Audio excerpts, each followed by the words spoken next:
Então, boa noite de novo. Bem-vindos ao nosso terceiro dia do curso de Simulink. Hoje eu vou apresentar para vocês mais sobre as bibliotecas do Simulink. E daí eu vou apresentando os blocos mais usuais que nós utilizamos nas simulações. E com isso eu vou mostrando exemplos de como utilizar eles assim na prática, assim, sabe? Para vocês entenderem como configurar esses blocos que a gente mais utiliza. E também em quais tipos de simulação que nós podemos acabar precisando deles. Então vamos lá. Tá todo mundo me escutando bem? Certinho?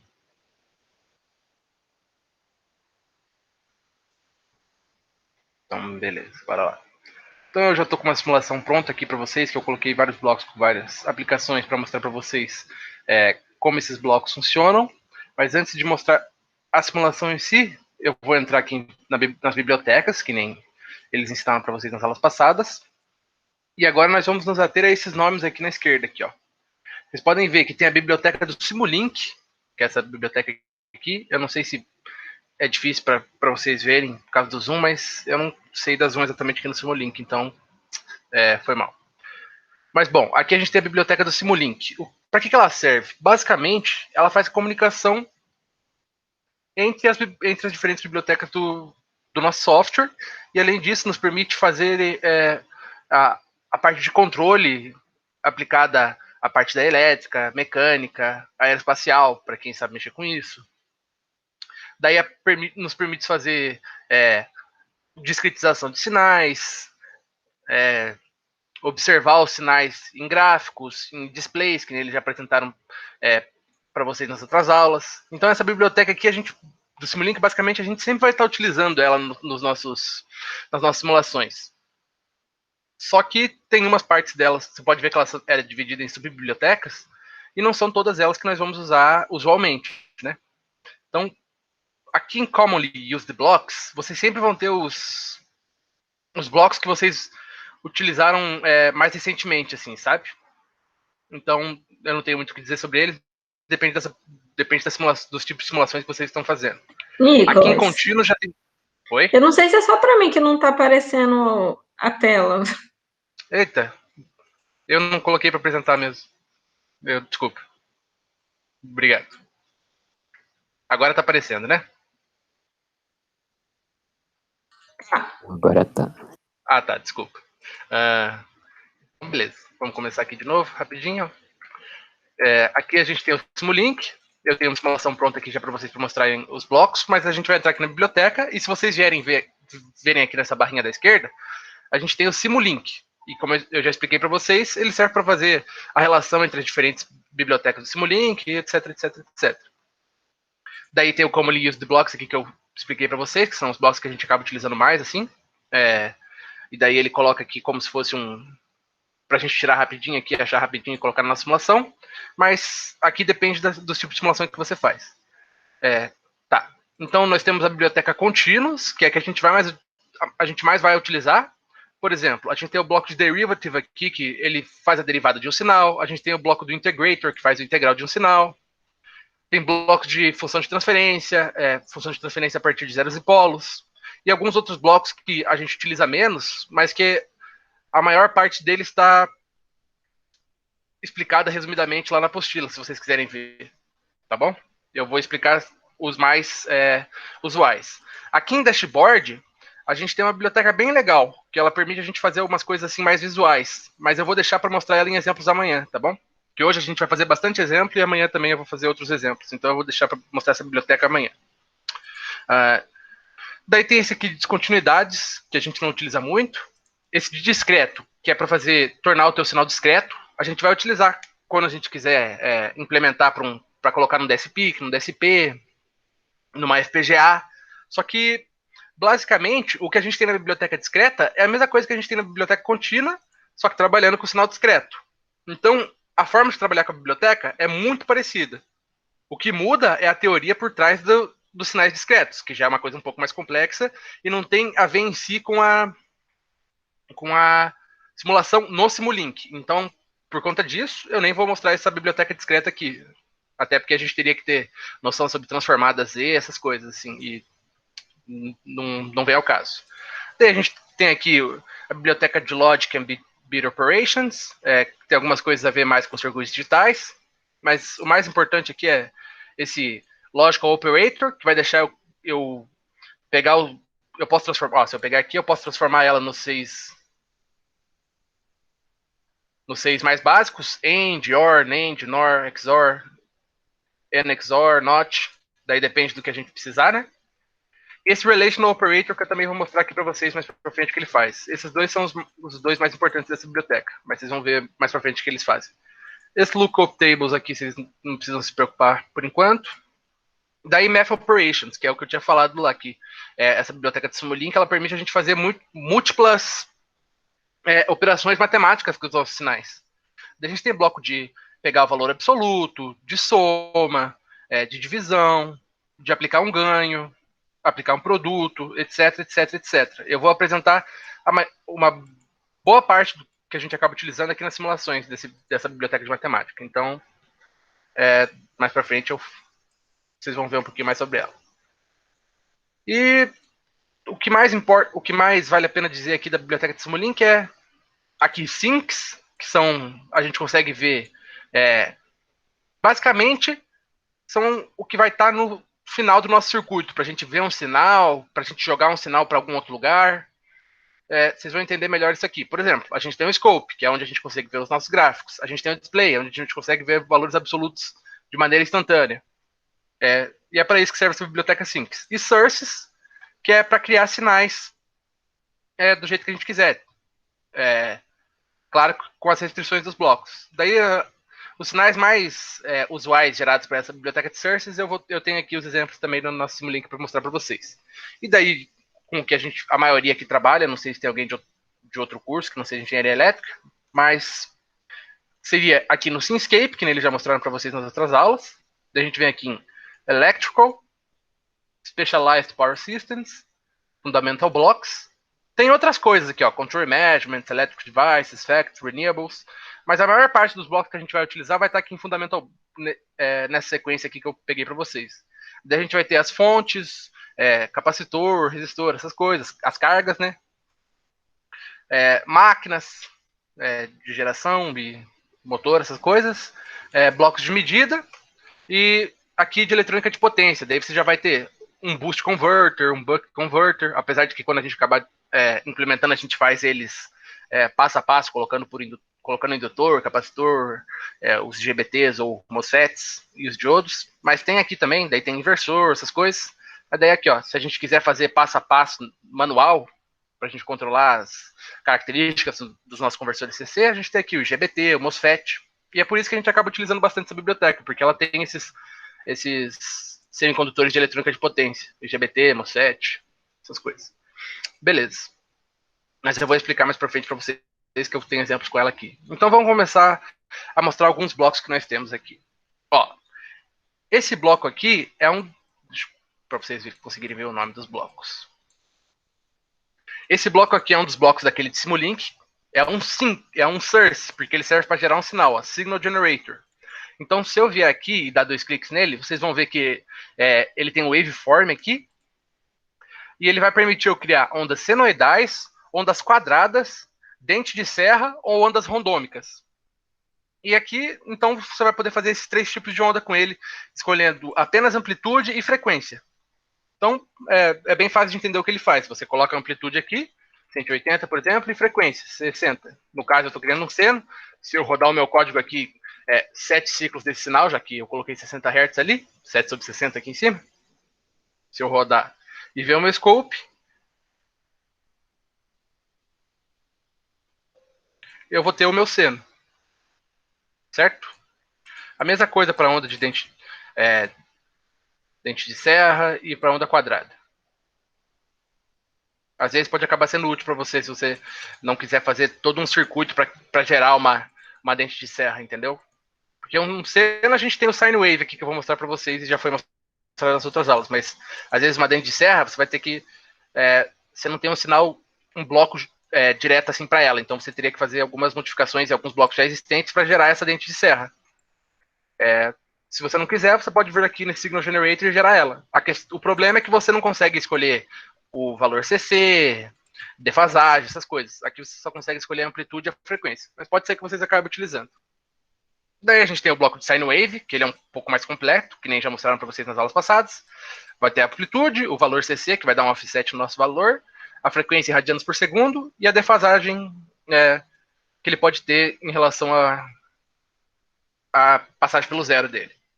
E como eu já rodei nosso código, ele vai gerar uma senoide aqui de 60 Hz que nem eu pedi. Certo. Agora, outro bloco que a gente tem é esse bloco chamado ramp. O que ele vai fazer? Na verdade, eu vou mostrar o block step antes para vocês, que daí o ramp é uma consequência desse block step. Vamos entrar aqui no block step e vamos ver o que ele faz. Ó. Ele tem o step time, o initial value, final value e o sample time, que a gente acaba nunca mudando assim. O step time é quando eu vou querer dar o step time. O que seria um step? O step é um degrau. Se eu botar um scope aqui, vocês vão entender bem o que é um degrau. Ó. Um degrau nada mais é que eu sair de um nível e quando eu chegar no tempo de ir para o próximo nível, eu vou instantaneamente para esse nível. Por exemplo, eu posso sair de 0 e no instante 1 segundo eu vou direto para a amplitude 1.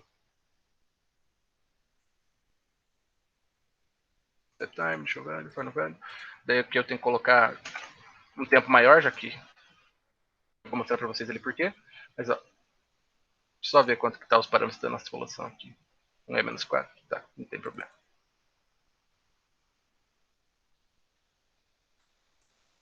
Tá, ó, nosso step time então, ele vai dar um step time, é por isso aqui, ó. Eu tô falando que ele vai subir, no instante 0 ele já vai estar em 1. Mas se eu quiser, por exemplo, colocar step time em 1, meu valor inicial em 0 e meu valor final em 1, quer dizer que ele vai começar em 0, no instante 1, ele vai para 1 instantaneamente. É isso que esse bloco faz. Se eu simular aqui, vocês vão ver. Até o primeiro segundo, ele vai estar em nível 0 aqui. E daí, chegou em 1 segundo, instantaneamente ele vai para 1. Isso é um degrau. O degrau ele não necessariamente precisa ser unitário, indo de 0 para 1. Ele pode ser de 0 para 500, 0 para 200, para qualquer valor que você quiser. No caso, eu não quero que ele tenha um step time, tipo, eu já quero que ele comece em 1. Aqui nesse caso, então eu deixei meu step time em 0, e o meu valor inicial em 0, e meu valor final em 1. Quer dizer que ele já vai começar em 1.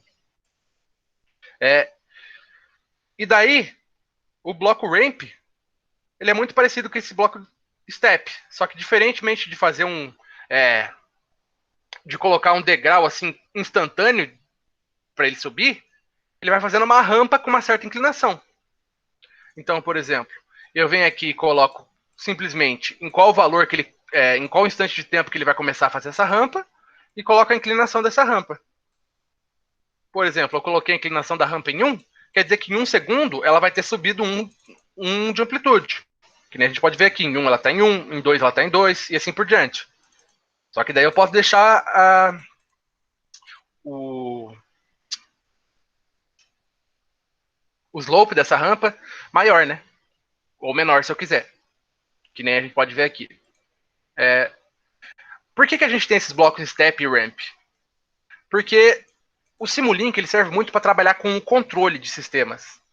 E quando a gente trabalha com controle dos sistemas, a gente leva em conta entradas forçadas nesse sistema. O que seria isso? Por exemplo, seria eu aplicar uma fonte de tensão num circuito elétrico. O que seria eu aplicar uma fonte de tensão no circuito elétrico? Nada mais seria do que eu colocar um degrau. Por exemplo, se minha fonte de tensão tem 180 volts, CC, eu venho e coloco um step nela de 180. É como se eu tivesse... Meu circuito estava lá desligado, sem tensão, sem corrente nenhuma, e descarregado. E no instante 0 segundos, eu venho e coloco uma fonte de tensão de 180. Seria como se eu estivesse colocando um step de 180. E podem surgir momentos em que eu estou colocando uma rampa de tensão, ou uma senoide de tensão. E isso ajuda a gente a fazer o nosso controle, porque o controle ele sempre segue essa referência do sinal que você coloca no circuito. Então, beleza. Explicando isso, a gente tem esse bloco de transfer function. Se vocês procurarem ele aqui, ele vai estar na parte de contínuos. Aqui, ó. Transfer function. Aqui. O que é uma função de transferência? Uma função de transferência nada mais é que uma expressão que você coloca uma saída por uma entrada. E essa saída por uma entrada vai descrever o comportamento do sistema para você. Por exemplo, o mesmo exemplo do circuito. Se eu estou entrando com uma fonte de tensão no circuito elétrico, e eu tenho, por exemplo, um resistor, um capacitor e um indutor em série. E a minha saída que eu quero analisar é a tensão no capacitor. O que seria a minha função de transferência desse sistema? Seria a tensão do meu capacitor sobre a minha tensão de entrada, que é a minha fonte de tensão. Essa razão ia dar uma expressão para mim. E essa expressão, ela acaba sendo uma expressão que descreve o comportamento do sistema. E a partir dessa expressão, eu consigo fazer o controle do sistema. Claro que eu dei um exemplo muito simples, um circuito RLC série, que tem uma função de transferência simples, que seria a tensão no capacitor sobre a tensão de entrada. Mas a gente acaba tendo que controlar sistemas muito mais complexos. Então a gente tem que ter essa noção mais básica assim, do que é o controle. E para que serve a função de transferência, aqui o bloco de função de transferência? É justamente para a gente descrever uma função de transferência. Então, por exemplo, aqui a gente tem o bloco transfer function, vocês vão ver que ele tem os parâmetros dos coeficientes do numerador, os coeficientes do denominador. Então, como que funciona? É bem simples, ó. Se vocês olharem aqui o bloco e a janelinha de parâmetros dele, ela vai dar os coeficientes dos meus termos, tanto do numerador quanto do denominador. E ela começa pelo termo de S a zero, S elevado a zero. Então, por exemplo, aqui é 1 vezes S elevado a zero. S elevado a zero é 1, então vai ficar 1. Só que se vocês olharem aqui, por exemplo, no denominador, a gente colocou 1, 3 e 1. Então, o que eu vou ter? Eu vou ter 1 vezes S a zero, que dá 1. 3 vezes S elevado a 1, que dá 3S. E 1 vezes S ao quadrado, que dá S ao quadrado. Por que S? É porque quando a gente trabalha com controle, normalmente a gente trabalha no domínio da frequência, de Laplace. Então a gente usa a variável S em vez de usar a variável T ou X. Mas é só por isso. Então eu criei uma função de transferência aqui que descreve o comportamento de um circuito a partir de uma saída e uma entrada, entendeu? E esse bloco aqui de baixo, o que ele seria? Ele é a mesma coisa que esse bloco de transfer function, mas ele se chama zero pole. Por quê? Porque, às vezes, eu posso ter essa função de transferência em função das minhas raízes do numerador e das minhas raízes do denominador. E raízes são os valores que zeram para qual a minha variável, a minha expressão acaba zerando, certo? Se eu jogar, por exemplo, se eu jogar esses dois valores aqui, ó, por exemplo, se eu jogar para o S, nessa expressão aqui de cima, menos 2,618, ou se eu jogar menos 0,382, eu vou zerar aqui o meu denominador. No caso, meu numerador, como eu não tenho... como não é uma função, não é uma expressão em termos de variáveis, eu não tenho zeros nenhum. Mas eu tenho dois polos, porque eu tenho dois valores que acabam zerando o meu denominador, que são esses dois valores. Então eu posso descrever em função desses valores que zeram o meu numerador e o meu denominador. Os que zeram o numerador são chamados de zeros, e os que zeram o denominador são chamados de polos. E além disso, eu ainda posso dar um ganho estático aqui, que vai multiplicar minha função inteira. Se eu colocar 2 aqui, por exemplo, vou abrir aqui para vocês conseguirem ver o ganho estático, vai ter um 2 multiplicando a função de transferência inteira aqui. Mas eu não vou colocar isso porque eu fiz essa função de transferência para elas exatamente igual esse zero pole ser igual essa aqui. Porque eu estou entrando com uma entrada forçada de um step nelas e quero que elas tenham a mesma resposta, já que elas são a mesma função de transferência. Elas descrevem o mesmo sistema, então elas têm que ter a mesma resposta, a mesma reação. Então, como eu já simulei aqui, que tem que simular por mais tempo, por causa que tem um tempo de resposta, né? Enquanto está simulando aqui essa parte aqui que demora um pouco mais de tempo, eu vou mostrando os outros blocos para vocês. Mas vocês já podem ver, ó, que eu entrei com duas entradas no scope. Mas eu não estou vendo duas saídas aqui no meu gráfico. Por quê? Justamente porque elas estão sobrepostas. Essa função de transferência é a mesma coisa que esse zero pole. Então as respostas estão sobrepostas aqui.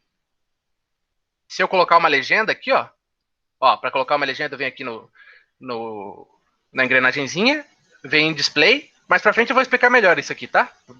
Porque eu vou mostrar como vocês podem fazer gráficos a partir aqui do próprio Simulink, se vocês não quiserem ir lá no MATLAB. Só que quando vocês quiserem fazer uma coisa um pouco mais profissional, vocês vão ter que dar um print figure que nem ensinaram lá na primeira aula. Porque lá você consegue ter mais comandos para mexer assim nos seus eixos, etc. Mas, ó, você vem aqui em Display e Show Legend. Mostrar a legenda. Se eu der um OK aqui, ó, vocês vão ver que ele criou uma legenda aqui que tem um Transfer Function e o Zero Pole. São justamente os dois blocos que eu coloquei aqui. E se você for ver, um é amarelo e o outro é azul. Mas como os dois estão sobrepostos, eu só vejo um dos sinais. Então, só para provar para vocês que esses dois blocos fazem o mesmo tipo de coisa, a partir de parâmetros diferentes. Além disso, a gente tem esse bloco aqui. Qual que é o nome dele? É uma MUX. Eu não sei se todo mundo já fez circuitos digitais, mas lá a gente tem o multiplexador e o demultiplexador. O que seria o multiplexador?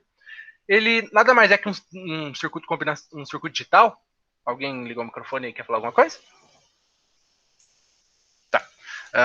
Ele nada mais é que um circuito digital, lá quando a gente vê em circuitos digitais, que ele pega dois ou mais sinais e coloca tudo para ser transmitido num cabo só. É justamente o que a gente tem aqui, ó. Eu peguei dois sinais diferentes e coloquei para eles serem transmitidos no mesmo cabo, de maneira multiplexada, que pode ser tanto no tempo quanto na frequência, não vem ao caso, mas que faz com que esses sinais possam ser vistos simultaneamente na minha saída, sem eles prejudicarem um ao outro, interferirem um ao outro e causarem interferência. E como vocês podem ver, era disso que eu estava falando quando eu pedi para simular. Ó. Eu dei uma entrada de um degrau e depois de um certo tempo, meu sistema que deveria ser controlado,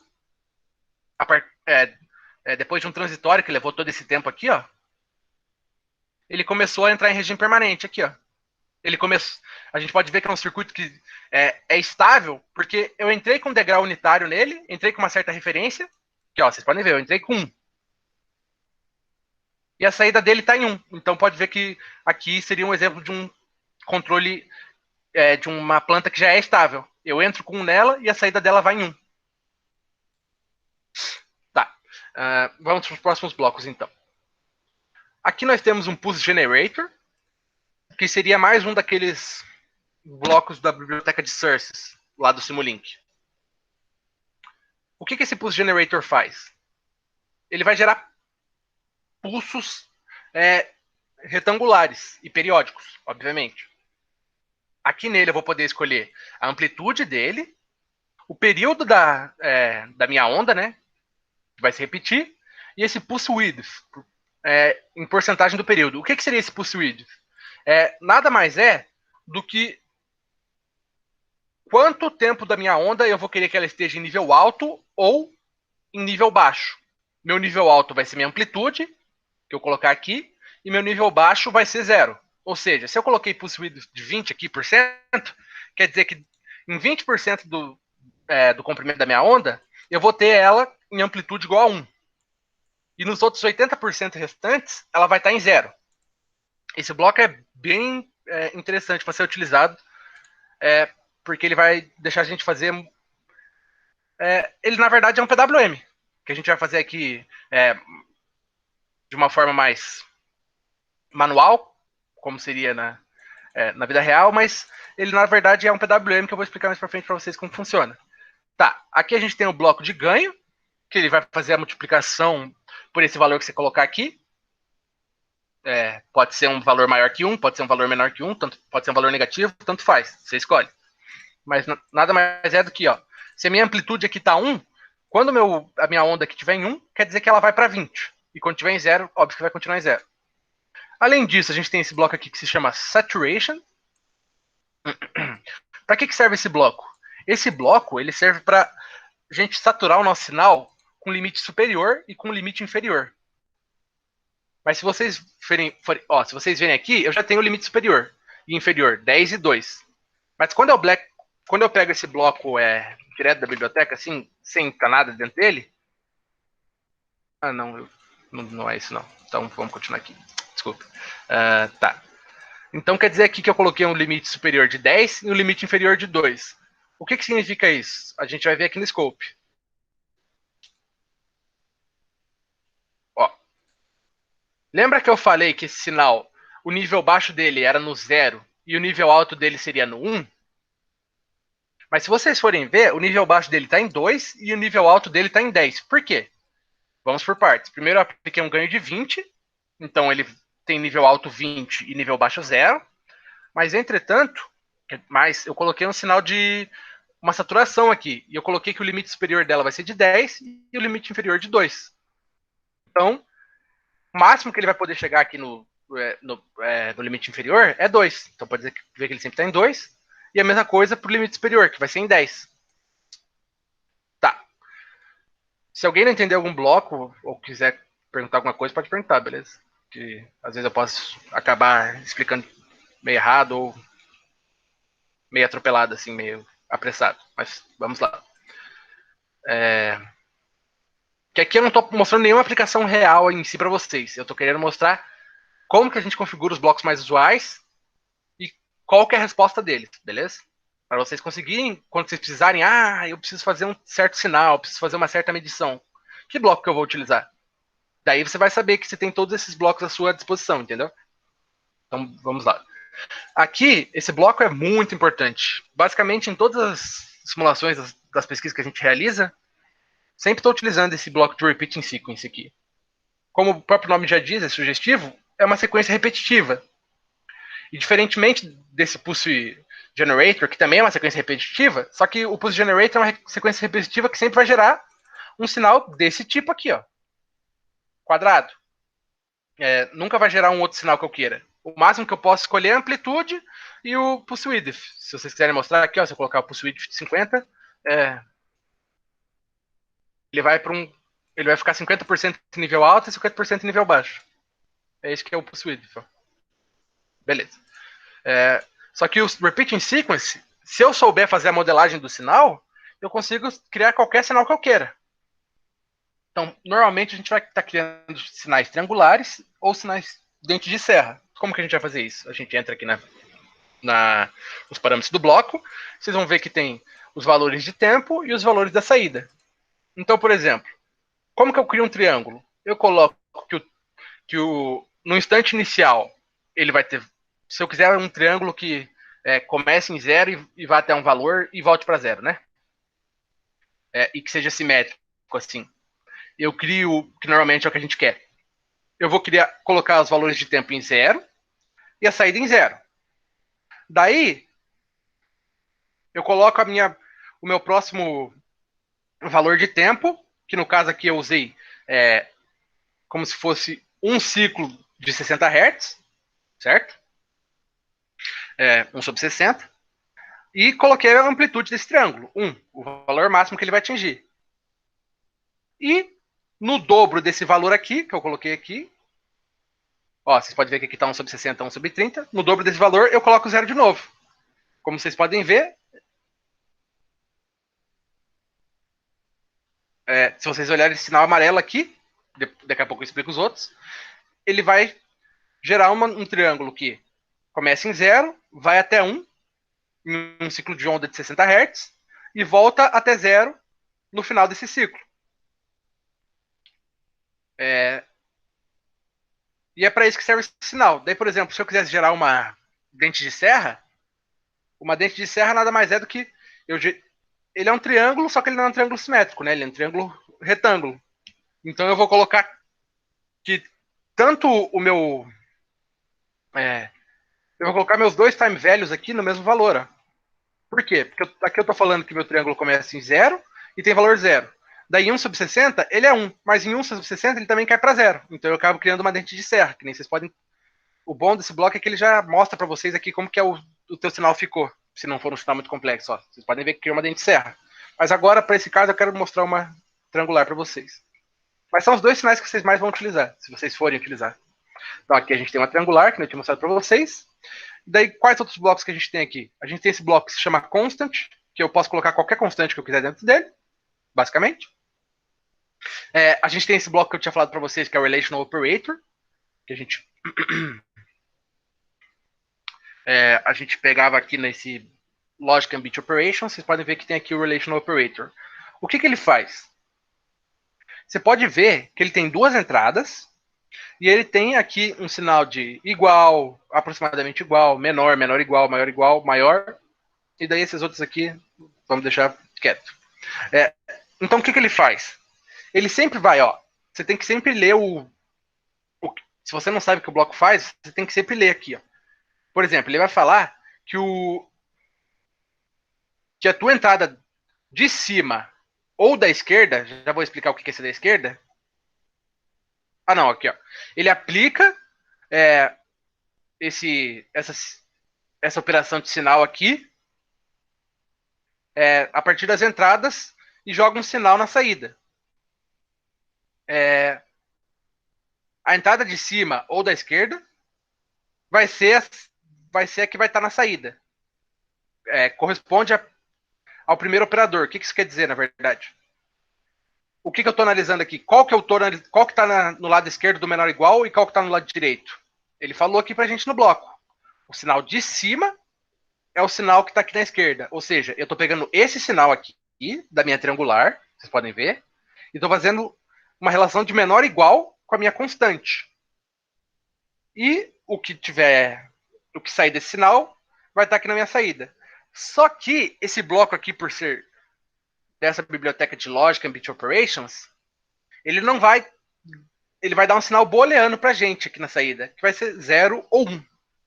Vocês vão ver aqui, por exemplo, ó, tudo que a gente fez. Ó, se vocês forem ver, eu vim aqui no scope, vim aqui nas engrenagens, e normalmente ela vem setado em números de entradas em 1. Eu coloquei 3, para a gente poder entrar com 3 entradas nesse scope. E entrei com a minha triangular, entrei com a minha constante de 0.5 e entrei com a minha saída do Relation Operator, que faz essa triangular menor ou igual à minha constante. Daí eu quero ver como que isso aqui se porta num gráfico. Ó, vocês podem ver que toda vez que a minha triangular for menor ou igual que o meu sinal constante de 0.5, eu vou gerar um sinal de amplitude 1, que é o meu sinal booleano, nível lógico 1. E toda vez que a minha triangular for maior que o 0.5, nesse caso aqui, ó, eu tenho sinal em 0. É justamente o que esse bloco faz. Ele pega esse sinal, compara com esse a partir da operação que você coloca aqui, e se for verdadeiro, ele joga 1. Se for falso, ele joga 0. E vocês podem ver que aqui eu acabei gerando um pulse width, que é a mesma coisa aqui de cima, é um pulse generator, só que eu acabei gerando a partir de uma triangular e de um sinal constante, que é o que a gente acaba fazendo na prática, quando a gente faz um circuito lá analógico ou digital, que a gente tenta gerar um circuito que faça uma triangular, um outro circuito que gere uma tensão constante, compara esses dois sinais e a gente acaba pegando esses pulsos aqui, esse pulso laranja. Esse pulso se chama pulse width, e a gente consegue modular o nosso inversor, por exemplo, que talvez a gente tenha um exemplo de um inversor amanhã, e também talvez de conversor buck e conversor boost, não tenho certeza ainda, mas talvez a gente tenha esses conversores amanhã, e daí vocês vão ver que a gente acaba modulando esses conversores a partir desses pulsos aqui, desses pulsos quadrados, normalmente. No caso do inversor pode ter outras formas de pulso, mas a mais básica é esse pulso quadrado. Então, por isso que a gente acaba utilizando muito isso aqui, ó, porque aqui eu estou usando um sinal constante, certo? Então, por que em vez de usar esse circuito eu não utilizo esse, que é muito mais fácil, só coloco um pulse generator aqui? É porque, pensem bem, aqui eu estou usando um sinal constante, mas quando eu estiver fazendo o controle de um buck, de um boost, do inversor, o que vai estar entrando aqui não é um sinal constante, é a saída do meu controlador. Então, quando eu coloco a saída do meu controlador aqui, ele acaba modulando a partir do meu controle. Então, eu consigo fazer a modulação do meu conversor de maneira a ele ter o resultado que eu espero, e ainda consigo fazer o controle dele para fazer ele ser seguro, estável, etc. Então é por isso que a gente utiliza bastante circuito aqui, quando não tem essa constante aqui, na verdade. Mas aqui eu usei a constante porque é um circuito mais simples, certo? E aqui a gente tem aquele logical operator que eu tinha falado para vocês que a gente também utiliza bastante, ó, que tem aqui nessa mesma biblioteca do relational operator. Ele é o CI, que pode pegar qualquer tipo de porta que você quiser mais básica, assim, AND, OR, NAND, NOR, XOR, etc, etc, etc. No caso, eu selecionei uma NOT. Então, toda vez que isso aqui for menor ou igual a 0.5, aqui a gente tem um sinal booleano 1. Aqui, como eu coloquei uma NOT, vai ter um sinal booleano 0.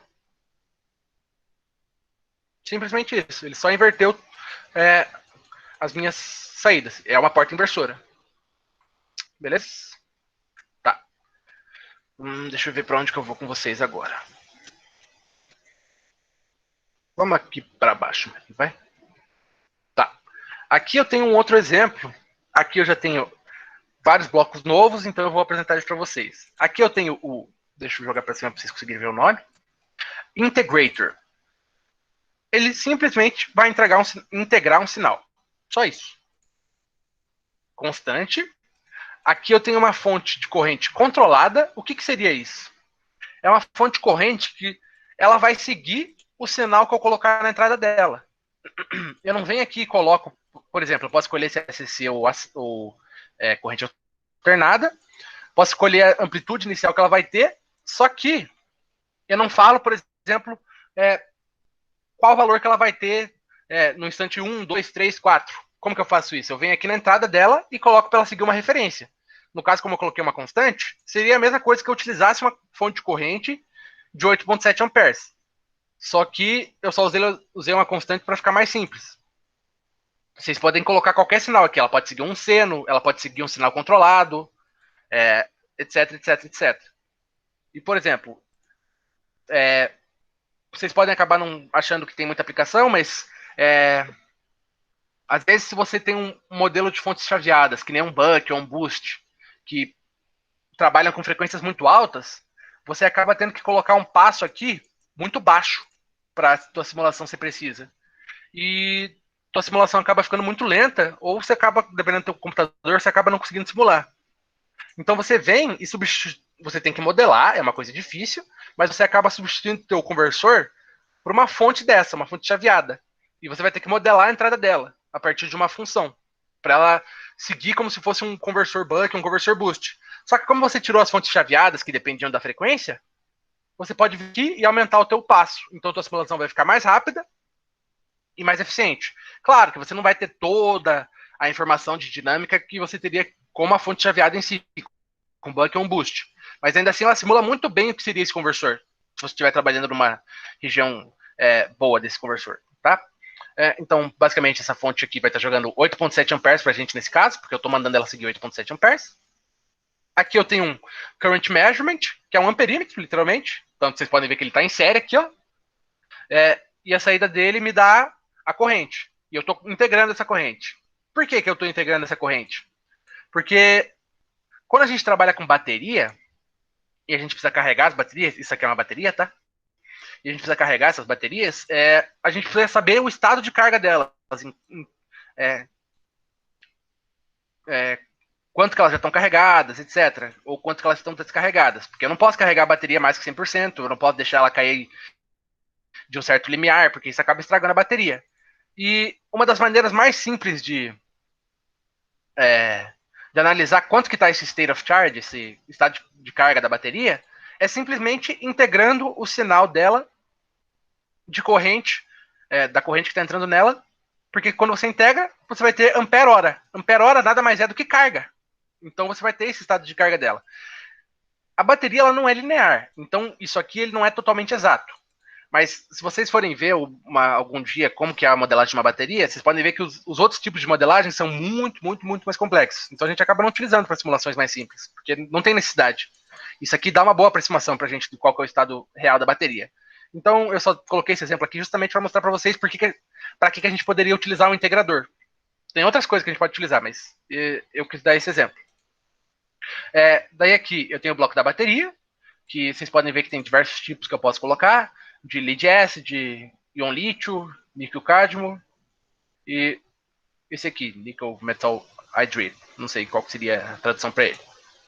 Daí eu posso colocar a tensão nominal da bateria, a capacidade dessa bateria, qual que é o estado inicial de carga dela, e é isso.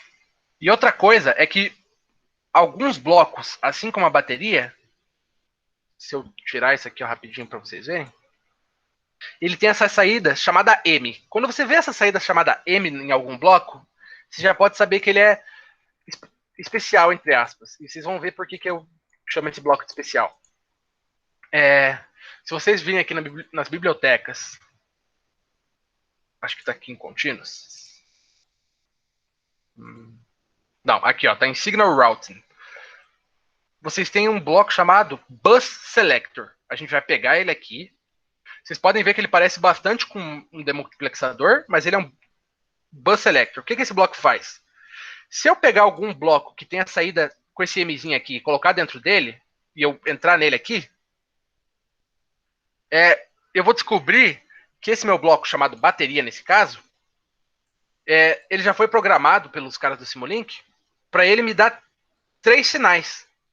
E eu posso ver o estado de carga da bateria, a corrente na bateria e a tensão na bateria.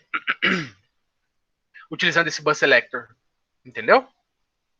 Então, eles já fizeram para a gente não precisar colocar um... Aqui eu coloquei um amperímetro só para mostrar para vocês a função do amperímetro e do integrador, mas eu não precisaria, porque eu poderia pegar direto desse bus selector a corrente, a tensão e o estado de carga. E aqui eu consigo selecionar nele, ó, qual que eu quero ver. Eu posso escolher só o estado de carga, só a corrente, só a tensão.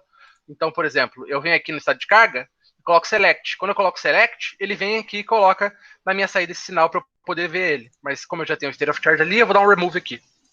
E eu vou conseguir ver os meus 3 sinais. Ó. E como eu estou colocando eles no scope aqui, ó,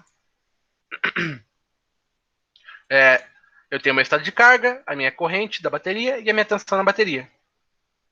Como que eu tenho esses 3 gráficos aqui no scope? Novamente, vem aqui no Configuration Properties, na engrenagemzinha, coloco que eu quero ter 3 entradas no meu scope, e se eu quiser que elas não apareçam no mesmo gráfico, eu venho aqui em Layout e mudo aqui o meu layout. No caso, eu deixei 3, para ele ter 3 janelinhas de gráfico diferentes, beleza? Qualquer bloco que vocês não tenham entendido, qualquer mesmo, vocês podem perguntar a qualquer momento, beleza? Agora, deixa eu tomar uma água aqui.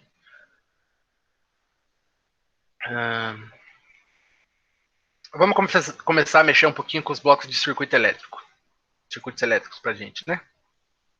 Então, novamente, vou ensinar para vocês como que vocês mexem com os circuitos elétricos aqui. O mais usual, Simscape,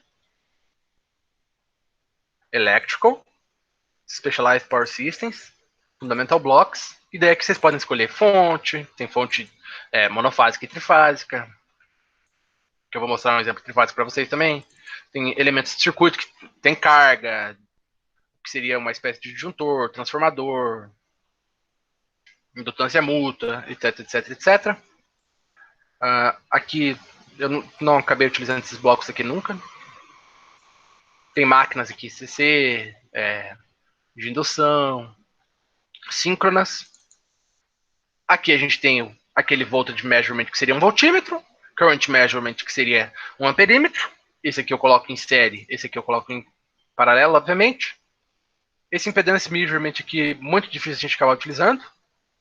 Tem esse three-phase voltage current measurement, que eu vou mostrar para vocês mais para frente como funciona o circuito trifásico. E tem o multímetro, que é bem legal. Seria um multímetro mesmo, ele pode medir qualquer sinal, assim, pode medir corrente ou tensão, na verdade. Tá. E eu vou mostrar para vocês como que vocês acabam utilizando esses blocos. E Power Electronics, que eu tinha mostrado para vocês, que tem os elementos de eletrônica de potência.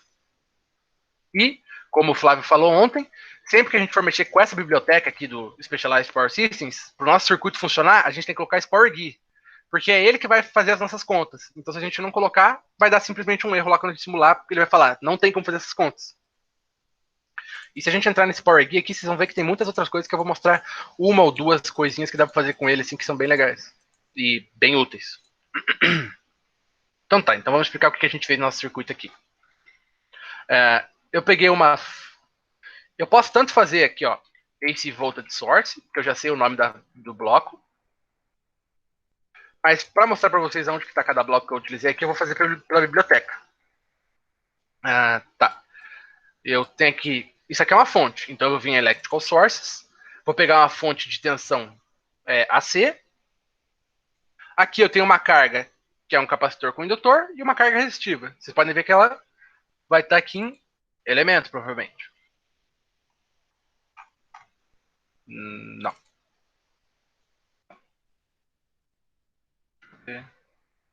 Tá aqui mesmo. Ó.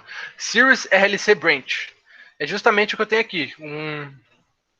uma parte de circuitagem em série, que é um elemento RLC. E daí, quando eu entro nesse elemento aqui, eu posso escolher se eu quero que ele seja só resistivo, se eu quero que ele seja RLC, ELC e todas as outras combinações possíveis. E daí eu posso colocar os parâmetros aqui. A minha indutância, a minha capacitância. E além disso, tem certos casos que eu quero que a minha indutância ela já tenha um valor de corrente inicial. Ela já esteja carregada a um certo ponto.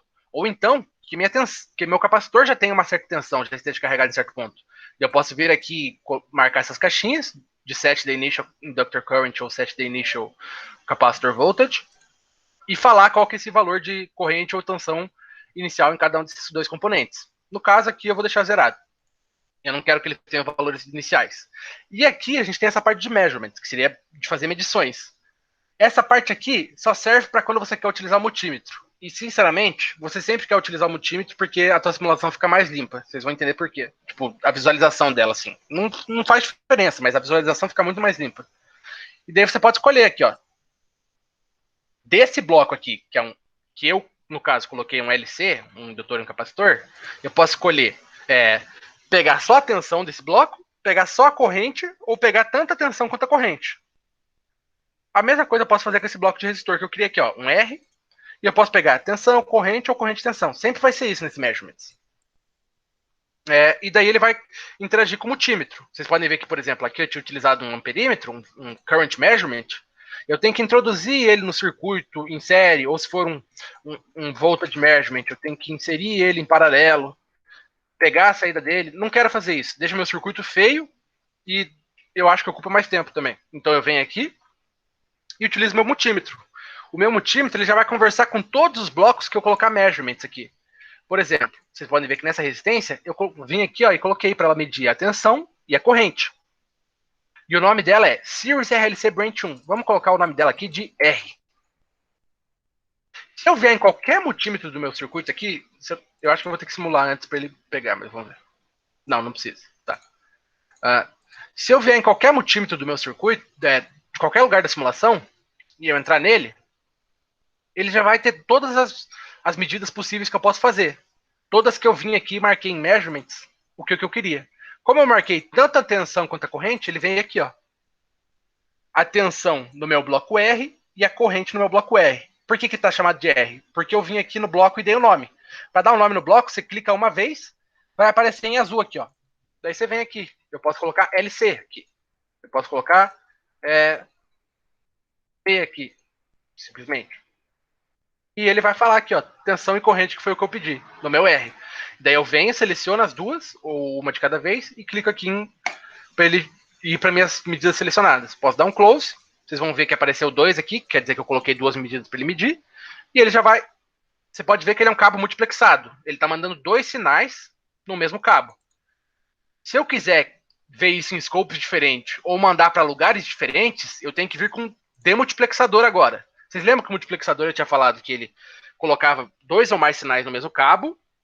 Agora o demultiplexador vai fazer o inverso disso. Ele vai tirar esses dois ou mais sinais que estão no mesmo cabo e vai jogar para múltiplos cabos para você conseguir ver eles em cabos diferentes. Para você poder jogar ele numa máquina, uma entrada, numa outra máquina, uma outra entrada, etc, etc. Aqui é o que eu estou fazendo. Eu estou jogando uma entrada nesse bloco aqui que eu vou explicar mais para frente e outra entrada nesse outro bloco que eu estou explicando mais, que eu vou explicar mais para frente também. O que eu quero explicar para vocês aqui agora desse circuito em si é essa parte aqui em cima. Então aqui eu tenho esse multímetro, novamente, ele vai pegar qualquer medida que eu tenha ativado lá no meu circuito, eu vou mandar as duas, porque eu quero medir tanto a tensão quanto a corrente nesse resistor. Aqui eu tô, ó, uma coisa que é importante, bem importante de se notar, é a ordem que eu coloquei meus sinais selecionados aqui. Vocês podem ver que primeiro eu coloquei minha tensão e primeiro minha corrente.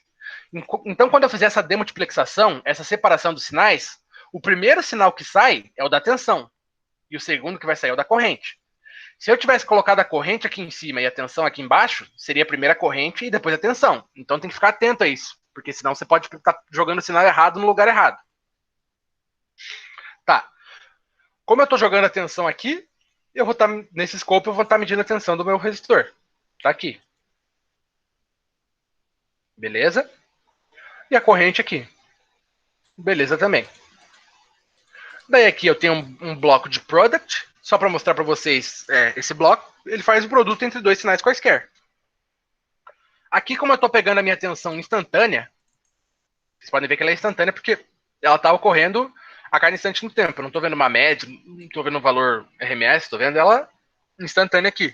E a corrente instantânea também, quando eu faço o produto delas, eu também tenho a potência instantânea. Não é a potência média, nem a potência aparente, nem a potência reativa. É a potência instantânea.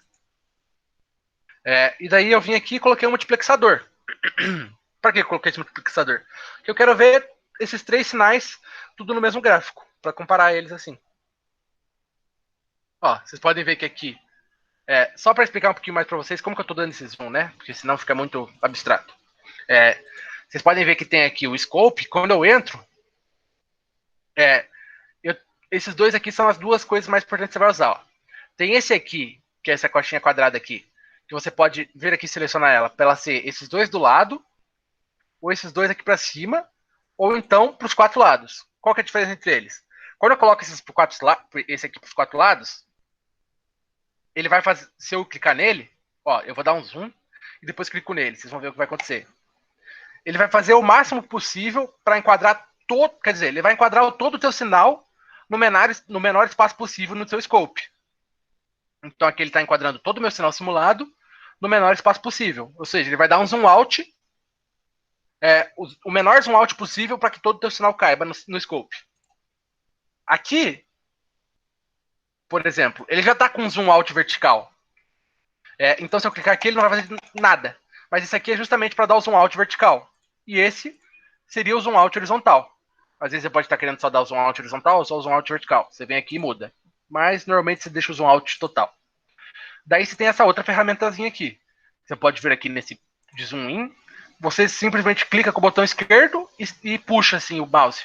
Com o botão apertado. Você vai poder escolher a janela que você quer dar o zoom. É bem útil também. Daí tem essa mãozinha aqui que é para você poder mexer assim. Não uso tanto assim. E tem esses outros dois aqui, ó. Zoom X e Zoom Y. É a mesma coisa que essa lupa, só que a lupa ela faz num quadrado, né? Aqui você vai fazer só no eixo horizontal, por exemplo. Se eu quiser dar zoom só no eixo horizontal, ó, eu venho só com o Zoom X, tá aqui selecionado, e dou um zoom no eixo horizontal. Ou se eu quiser dar um zoom no eixo vertical, venho com o Zoom Y, e dou um zoom no eixo vertical. Beleza? Então é assim que eu estou dando o zoom. Tá, agora voltando para o nosso circuito. Aqui eu tenho o meu sinal de tensão, meu sinal de corrente, e em laranja eu tenho meu sinal de potência. Como que eu sei que o laranja é meu sinal de potência? Se vocês forem ver, tanto o sinal amarelo quanto o sinal azul, eles estão, como eu estou medindo no resistor, eles estão em fase. A amarela e azul, né? Então quer dizer que a minha tensão e minha corrente no resistor. Só que o sinal laranja, ele nem passa para zero, porque se ele passasse de zero seria a potência reativa. A gente sabe disso, que a área embaixo do gráfico é a potência reativa, abaixo de zero. E como ele é uma potência ativa, ele tem que estar sempre acima do zero. E além disso, ele está com o dobro da frequência, porque eu multipliquei dois sinais que tem 60 Hz. Então ele fica com 120 Hz. Ó. Vocês podem ver que enquanto minha onda de tensão e minha onda de corrente fazem um ciclo aqui, ó, esse um ciclo aqui, o meu sinal de potência já fez 2 ciclos. Beleza. Isso aqui eu vou deixar para explicar um pouquinho mais para frente. Tem a ver com esse circuito aqui, mas é só para fazer uma comunicação com o MATLAB, porque o Simulink ele serve para se comunicar com o MATLAB. Ou o MATLAB se conversar com o Simulink. Daí eu apresento mais para frente, tá? Vamos apresentar mais coisa aqui do Simulink propriamente dito. Aqui eu tenho um outro circuito. Os blocos que eu já expliquei, por exemplo, constante. Aqui eu coloquei uma constante de 10. Aqui eu coloquei um step para... ele vai pular do degrau... Ele vai pular de 0 para 1 no instante de 4 segundos. Aqui eu tenho isso aqui, ó, que se chama ground. Só que você tem que se atentar que existe o ground do Simulink e tem um ground do sistema elétrico. Vou mostrar para vocês aqui.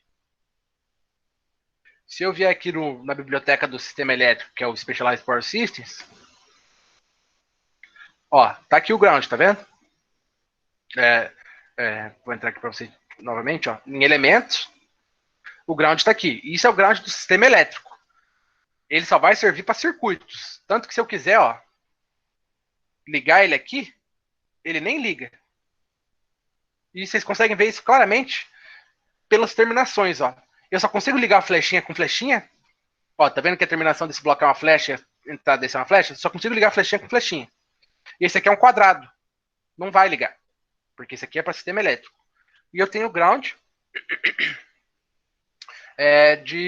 do Simulink mesmo. Você vê aqui na biblioteca do Simulink. Aqui, ó. Já na primeira, tá no Common Used Blocks para mim. Eu não sei exatamente em qual biblioteca aqui do Simulink que ele tá, mas ele é do Simulink. Então, como eu não sei, eu escrevo ground aqui, ó. Ele já me deu 2 grounds diferentes do Simulink. Posso pegar qualquer um dos 2 que eu quiser. Tá vendo? Ele tá falando aqui, ó. Ele fala qual que é a biblioteca. É do Simulink. Então eu posso pegar ele aqui. Flechinha com flechinha funciona. O que esse ground faz? É simplesmente eu tô jogando sinal 0 aqui. Seria a mesma coisa que eu jogar uma constante, mas esse bloco serve para isso. Para jogar um sinal nulo aqui. Certo? Daí, o que a gente tem de novo nessa parte aqui? A gente tem esse bloco aqui, ó. Se chama switch. Ele é um bloco do Simulink também. Os blocos do Simulink normalmente terminam e iniciam com flash. Então, é uma maneira de você saber que você está tratando com blocos do Simulink. Vamos entrar nele aqui e vamos ver. Se você olhar só isso aqui, ó, threshold, e ver que tem que botar um número, você não vai saber o que esse bloco faz. É por isso que eu falo, você tem que ler o que o bloco faz. Aqui, por exemplo, se você, ó, ele vai falar, ó, você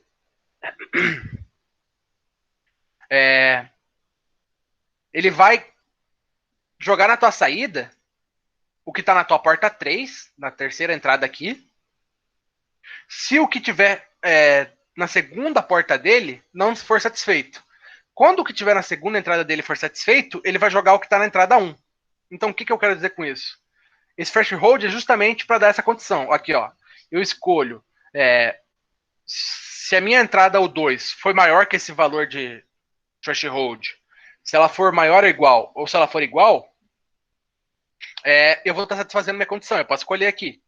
E daí eu posso escolher qual o valor que ela tem que superar ou ser igual para eu ir para minha entrada 1. Então, por exemplo, eu estou falando que quando a minha entrada 2 for maior que 0, em vez de jogar isso aqui, o meu ground, que é a minha entrada 3, na saída, eu vou jogar minha entrada 1. E quando que eu vou satisfazer essa situação? Horas. Eu coloquei um negócio aqui que só vai, ele está em nível 0 e só vai para 1 quando eu tiver no tempo igual a 4. Então, o que isso quer dizer? Que até 4 segundos eu vou estar entrando com 0 aqui com esse step. E 0 não é maior que 0. Então eu vou estar jogando minha saída 3, meu ground. A partir do instante 4 segundos que eu estou jogando 1 nesse step, 1 é maior que 0. Então o que esse bloco faz? Em vez de jogar isso aqui na saída, ele vai jogar essa constante igual a 10 aqui na saída. Que poderia ser qualquer sinal que eu quisesse. Eu só coloquei uma constante aqui. E vou colocar um scope aqui também para vocês verem isso acontecendo em tempo real. E além disso, eu coloquei um bloco PI aqui. O que é esse bloco? É um bloco de controle. Você consegue colocar os parâmetros do teu... quando você faz a tua função de transferência lá e modula um controlador para fazer a tua função de transferência ficar estável, ou do jeito que você queira, você tem ganhos que você consegue colocar dentro desse PI para simular esse controle. É um bloco que vocês vão utilizar bastante assim, na parte de controle. Não tem muito como explicar ele aqui sem ter a teoria de controle, mas basicamente você vai colocar os ganhos aqui que você vai descobrir quando você fizer o projeto do controle da tua função de transferência. Só estou mostrando que ele existe aqui. Tá? Então vamos ver o que essa parte aqui faz. Vamos simular aqui de novo e ver o que esse scope aqui faz. Ó. Como eu falei para vocês, até um instante 4 segundos, essa chave aqui, switch, vai estar jogando ground, 0. A partir de 4 segundos, que é quando esse step aqui vai para 1, 1 maior que 0, então na saída ele vai jogar o que está aqui em cima, 10. Ó, 4 segundos, joga 10. A gente usa muito esse switch aqui. Por quê? Por exemplo, digamos que eu estou fazendo um controle da tensão num capacitor. Eu quero garantir que a tensão num capacitor seja mantida em 400 volts. ou tem um ripple próximo ali que fica indo de 410 até 390, 310, 410, 390. Fique muito próximo de 400, porque eu preciso que meu capacitor tenha essa tensão para o meu circuito não explodir, para o meu circuito funcionar. Só que eu estou iniciando esse circuito num instante 0 segundos, que esse meu capacitor está descarregado, ele está com 0 volts. Se eu começo com 0 volts, a minha planta já está instável, porque eu projetei ela para ela operar em 400 volts. Se ele está em 0 volts e ela está instável, meu controle não vai funcionar, porque meu controle ele é feito para funcionar numa faixa de operação próxima dos 400 volts. Então, por que eu vou utilizar esse switch? Eu vou utilizar esse switch porque eu vou esperar meu capacitor carregar, chegar perto dos 400 volts, e daí eu começo a aplicar o controle nele para ele manter esses 400 volts, entendeu? Seria basicamente uma das aplicações desse switch aqui. A gente utiliza bastante. Por exemplo, para fazer um bypass, que é literalmente eu quero carregar eu preciso carregar o meu capacitor antes de começar a controlar ele, ou meu indutor, ou qualquer outra coisa. Eu estou falando do exemplo do capacitor. Antes de começar a aplicar o controle nele, eu deixo ele carregar. Depois que eu faço uma lógica aqui que depois que ele tiver 400 volts, eu posso começar a jogar o controle nele em vez de jogar um sinal 0. Para daí eu começar a operar minha planta. Daí aqui é outro exemplozinho assim, ó, com esses mesmos blocos utilizando uma fonte de corrente controlada. Porque não sei se vocês sabem, mas uma fonte de corrente ela não pode ser desligada assim instantaneamente. Você não pode simplesmente ela tá jogando corrente ali no teu circuito, você vem e abre ali aquela região. Se você fizer isso, você vai gerar um arco ali. E esse arco pode, inclusive, gerar uma explosão assim ali, danificar teu circuito e tudo mais. Então você não pode simplesmente vir numa fonte de corrente, que é isso aqui, ó, uma fonte de corrente controlada, e vir aqui, por exemplo, tirar esse cabo aqui, se ela estivesse operando. Você ia danificar teu circuito, ia gerar um arco ali elétrico e poderia até explodir ali alguma coisa, se for uma potência muito alta. Então, para que eu fiz esse circuito aqui? Digamos que você está usando uma fonte de corrente controlada e você quer que ela tenha uma corrente nula durante um determinado tempo. Mas você não pode, para você deixar ela nula, você não pode vir aqui e tirar esse cabo. Como que você faz então para deixar ela nula? Você vem e utiliza o switch. O que eu estou fazendo aqui então? Eu estou falando que enquanto esse step aqui não jogar um degrau maior que 0, a minha corrente fonte controlada vai ter uma referência nula, um ground. Então ela vai estar jogando 0 amperes aqui nesse circuito. Só que depois que esse step for maior que esse 0, depois de um determinado tempo que eu escolho, eu quero jogar 8.7 amperes nesse fonte. Então o que eu faço aqui? Ó, eu venho no step, coloco que ele tem um valor inicial de 0, e no instante igual a 1, ele vai para um degrau igual a 1. Eu posso mudar esses valores conforme eu quiser, tá? E quando eu fizer isso, vai jogar 8.7 amperes aqui na nossa fonte. Se eu ver aqui, vocês vão ver que é justamente isso que acontece, ó. Até um instante, 1 segundo, a minha fonte de corrente, ó, podem ver que eu utilizei um amperímetro, estou medindo essa corrente aqui do meu circuito aqui. Até um instante 0, ele está jogando 0 amperes. Quando o meu step vai para 1 e fica maior que 0, aqui, ó, eu vou para minha entrada 1, 8.7, que é justamente o que eu estou jogando aqui no meu circuito. Tá. Eu tenho mais um circuito aqui para mostrar para vocês. E essa parte aqui daí. Então vamos para essa parte aqui do trifásico, depois eu mostro essa aqui que tem interação com o MATLAB, tá bom?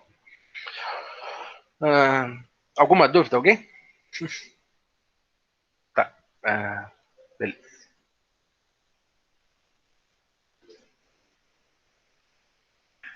Para fazer esses circuitos trifásicos, a gente também vai utilizar aquela mesma biblioteca do Simscape.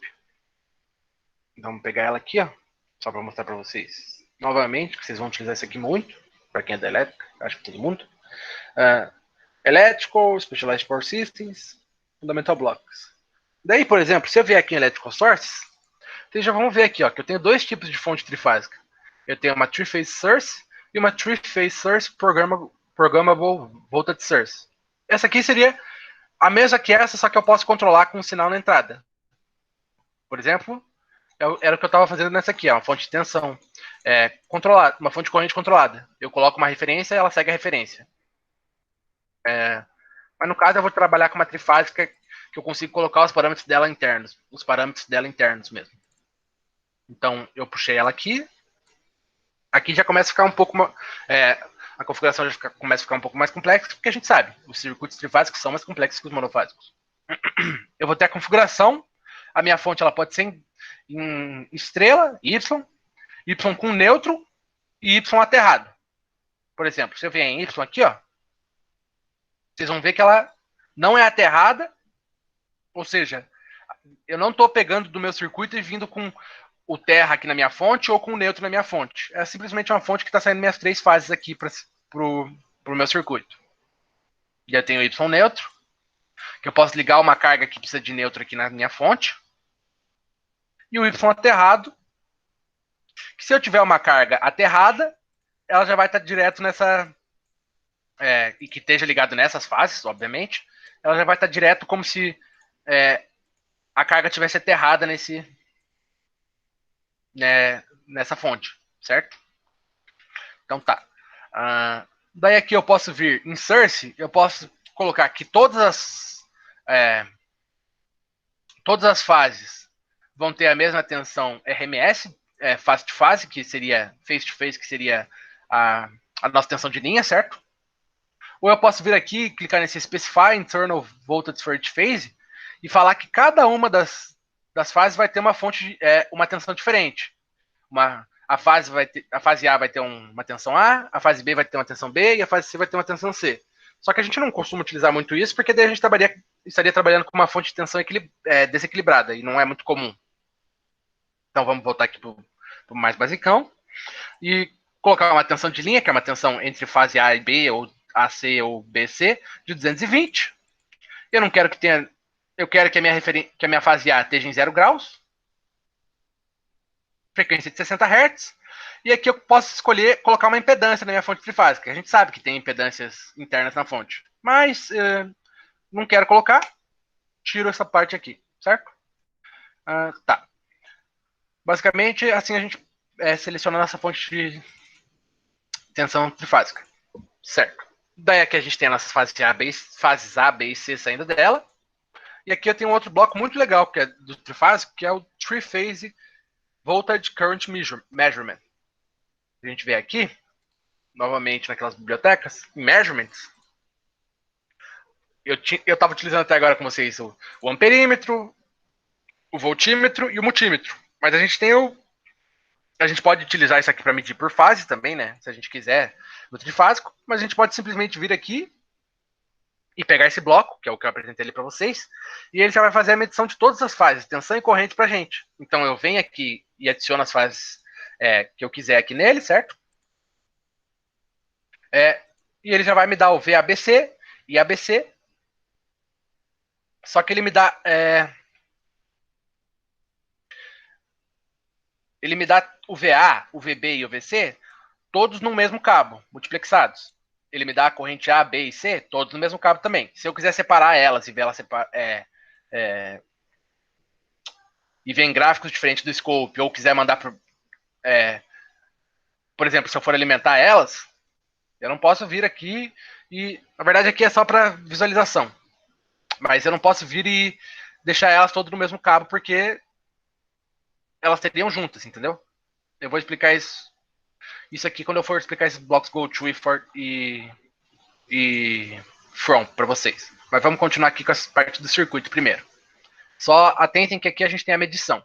Mas vamos continuar com a parte do circuito. Aqui eu tenho um bloco que se chama Three-Phase Breaker. Ele vai estar aqui nos elementos. Tem que achar ele. Por exemplo, aqui a gente tem o breaker, que é para circuito monofásico. O Three-Phase Breaker está aqui. Se você quiser um disjuntor que seja para trifásico, tem esse bloco aqui. Vamos ver as configurações dele, como funciona. Eu posso escolher o estado inicial dele, ou seja, eu posso fazer com que ele esteja aberto no estado inicial ou que ele esteja fechado num estado inicial. Eu também posso falar que ele vai ser só para... vai ser para as 3 fases, ou vai ser só para uma, ou para 2, e assim vai.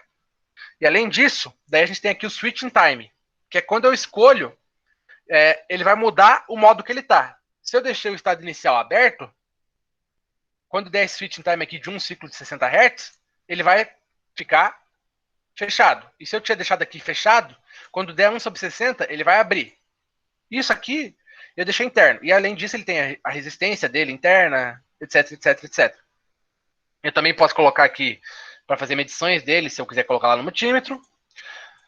E esse externo aqui eu vou explicar para vocês quando eu for mostrar o monofásico aqui, que é exatamente igual ao trifásico, só para monofásico. Só que saibam, ó, eu posso deixar o meu switching time interno ou externo. Interno é quando eu quiser colocar um valor arbitrário aqui. Por exemplo, eu coloquei um valor arbitrário de 1/60. Quando der um ciclo de 60 Hz, ele estava aberto. Quando der um ciclo, eu quero que comece a fluir corrente para esse circuito. Então, em um ciclo de 60 Hz, ele vai começar a conduzir, meu circuito vai começar a ter corrente aqui, certo? Daí aqui, por exemplo, como que se chama esse bloco? Free Phase Parallel RLC Load. Só para explicar melhor para vocês, aqui, ó. Se eu ver aqui em elementos, eu não sei se vocês lembram, mas aqui eu usei um Series RLC Branch, certo? Nele eu coloco os valores de resistência, indutância e capacitância. Mas se eu quiser, eu também posso vir e pegar o Series RLC Load. Qual que é a diferença? Ambos os blocos vão dar minha resistência, minha capacitância e minha indutância. Mas aqui no Branch, eu seleciono direto minha resistência, minha indutância e minha capacitância. Aqui não. Aqui eu coloco em termos de potência, ativa e reativa. Vocês podem ver aqui, ó, eu seleciono minha potência ativa indutiva, minha potência reativa capacitiva. E também qual tensão nominal que a minha carga vai sofrer e a frequência dessa tensão. Por que existe esse bloco? Porque quando a gente está trabalhando numa indústria, por exemplo, ou quando vocês forem fazer a matéria de circuitos elétricos 2, vocês vão ver que quando a professora for falar lá, ou o professor for falar, ele vai dar em termos de potência as suas cargas. Porque quando a gente vai falar, eu tenho que alimentar uma carga de 1000 watts, eu tenho que alimentar um motor de 1000 watts e 500 de volt ampere reativo. Então é por isso que existe esse tipo de bloco aqui, porque às vezes teu parâmetro não está em RLC, está em potência ativa, potência reativa indutiva e potência reativa capacitiva, tá? E daí a gente tem a versão trifásica dele. Foi o que eu peguei aqui, um three-phase paralelo RLC load. Como é que eu estou trabalhando com um circuito trifásico, eu quero colocar uma carga aqui, eu coloquei ela em função das potências ativa e reativa e indutiva e capacitiva. Daí que a gente tem que ver ele de novo. Ó. Vocês podem ver que isso aqui poderia ser muito bem um motor. Uma carga RL, vocês podem ver aqui eu tenho um resistor e um indutor. E daí por que eu coloquei grounded? Justamente porque a gente sabe que um motor, a gente tem que aterrar a carcaça dele na fonte na malha de terra que está conectada lá à fonte trifásica que está alimentando ele, certo? Então, por isso que eu coloquei aqui ele grounded, mas eu poderia deixar ele flutuando, poderia deixar ele com neutro, só que daí eu teria que ter uma fonte com neutro também, eu teria que ligar o neutro aqui. E eu posso ligar em delta, se eu quiser. Mas eu quero deixar ele em Y e quero deixar grounded, como se fosse um motor mesmo. E daí, aqui, eu posso fazer a mesma coisa que a fonte. Se vocês verem como o bloco de carga está ligado ao bloco da fonte, eu posso deixar que a minha carga é uma carga trifásica. Ó, vocês podem ver, ela está ligada na fase A, na B e na C. Eu posso deixar ela que todas as fases vão receber a mesma tensão, vão receber com a mesma frequência e vão exigir a mesma potência da rede. Mas, caso contrário, eu posso vir aqui em especificar as potências ativas e reativas para cada uma das fases. Foi o que eu fiz. Todas elas estão recebendo a mesma tensão. Vocês podem ver que aqui agora, em vez de ser face to face, aqui que nem na fonte, que era a tensão de linha, 220, aqui é face to neutral. Então é a tensão de fase. Por isso que eu coloquei 220 dividido por raiz de 3, em vez de 220. Daí 60 Hz. E coloquei que a fase A vai exigir 1000 watts, a fase B vai exigir 900 watts, e a fase C vai exigir 500 watts. E daí de indutância, de potência reativa, A vai exigir 100 volt ampere reativo, 90 volt ampere reativo para B e 110 volt ampere reativo para C. Beleza. Aqui a gente tem outro bloco. esse bloco aqui, ó, ele se chama Universal Bridge. Para que ele serve? Se você entrar nele aqui, você pode escolher por quantas fases ele vai ser alimentado. Por exemplo, se a gente fosse pegar um diodo, você só vai ter dois terminais. Você vai alimentar ele com uma fase e a outra fase vai ser o retorno. No caso aqui, não. Você pode escolher para ele ser alimentado por 3 fases, por 2 fases ou por uma fase. É para isso que serve esse bloco Universal Bridge. E daí você pode escolher o formato dele. Se ele vai ser um diodo, se ele vai ser um estilistor, MOSFET, GBT, etc, etc, etc. Daí que a gente tem o Snubber Resistance e Snubber Capacitance, que são parâmetros que, no geral, a gente não mexe, que são mais assim, próprios do Simulink. E daí a gente pode escolher a resistência de condução dele, a indutância de condução dele, a tensão de condução também, mas não tem necessidade de eu analisar esses parâmetros agora, que são parâmetros elétricos. Só estou mostrando que eu posso fazer, por exemplo, um diodo que seja alimentado por 3 fases, com esse Universal Bridge. Ou seja, vai ser uma carga trifásica. E como esse aqui é um diodo, ele vai retificar a nossa fonte. Vai fazer uma retificação de meia onda, certo? E vai acabar gerando harmônicos na nossa rede. Porque a gente vai ter. Nem sempre a corrente vai estar sendo conduzida por ele, em uma das fases. Tá. Daí aqui eu tenho o Series RLC Branch, só para vocês verem que eu não preciso usar uma carga trifásica num sistema trifásico. Como eu tenho um sistema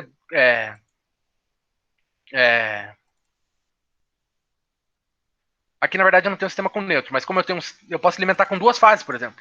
Eu vim aqui com o Series RLC Branch, e esse Universal Bridge, ele já cria um neutro, na verdade, para mim. Então, ó, eu alimentei ele a partir da configuração dele aqui, que ele recebe das 3 fases, e joguei ele aqui pro menos. Na verdade, ele vai ser alimentado pelas 3 fases. Falei besteira, desculpe. Aqui, nesse caso, essa carga vai ser alimentada por 3 fases. E essa aqui é a mesma coisa que esse breaker trifásico, só que para uma fase. Por exemplo, eu estou vendo aqui só com a fase... deixa eu ver qual fase que eu estou vendo. Estou vendo com a fase A. E só para mostrar para vocês como eu posso deixar o switching time interno ou externo, aqui eu deixei externo. Externo, o que seria? O meu sinal de fora que vai determinar quando ele vai dar o switching time. Que no caso, eu posso deixar ele aberto, como estado inicial, ou fechado. O switching time vai trocar esse estado inicial.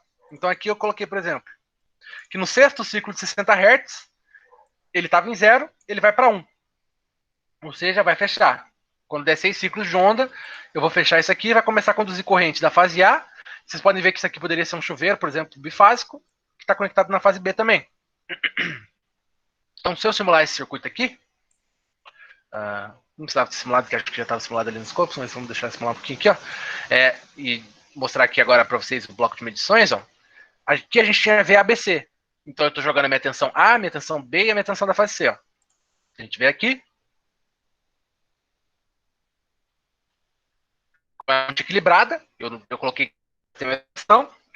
Todas as fontes aqui equilibradíssimas, né? 180 volts de pico.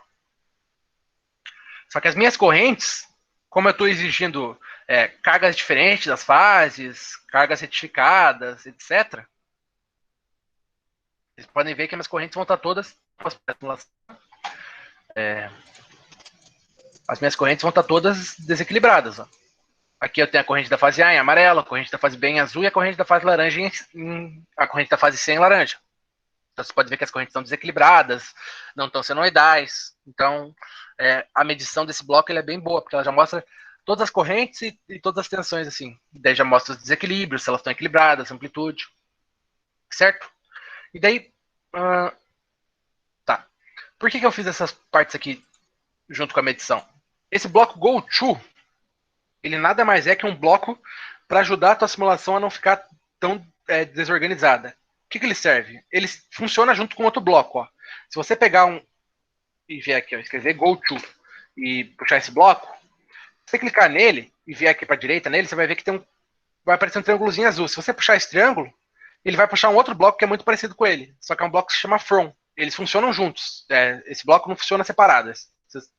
Um é a entrada, outra é a saída. Então, por exemplo, se eu quero pegar a minha tensão da fase A aqui e jogar ela para um outro lugar aqui na minha simulação, sem puxar um cabão gigante que vai atrapalhar toda a minha simulação aqui, minha visualização, eu venho e coloco um GoTo aqui e dou um nome para ele. eu dei o nome de VA. E daí eu posso pegar um from, eu posso escrever from, e coloco o mesmo nome, VA. Ou eu posso fazer o que eu fiz aqui, ó. Pego e puxo o bloco dentro dele, ele já vai puxar um from com esse mesmo nome. E esse from eu posso colocar em qualquer lugar da minha simulação que vai estar com esse sinal aqui, certo? Foi o que eu fiz tanto com a tensão da fase A, tensão da fase B, tensão da fase C, e as correntes de cada uma das fases também. E daí, no caso, eu puxei elas aqui para baixo para fazer uma conta. Então, que vai ser a conta do fator de potência, mais ou menos, de cada uma das fases separadas do circuito. Então, por exemplo, aqui eu estou puxando VA e A.